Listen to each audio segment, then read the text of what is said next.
అన్యుడైన కొర్నేలి దేవుని విషయంలో తీవ్రంగా ఉండి దేవునికి భయపడ్డాడు, దేవుని ప్రేమించాడు, దేవునికి ప్రార్థించాడు, దేవుడు మెచ్చే సేవా కార్యక్రమాలు చేశాడు.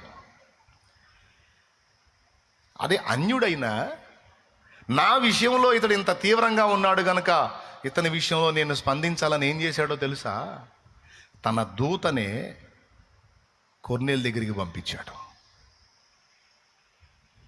కొర్నేలి దేవుని విషయంలో సీరియస్గా ఉన్నాడు, అందుకే దేవుడు కూడా కొర్నేలి విషయంలో సీరియస్గానే స్పందించాడు.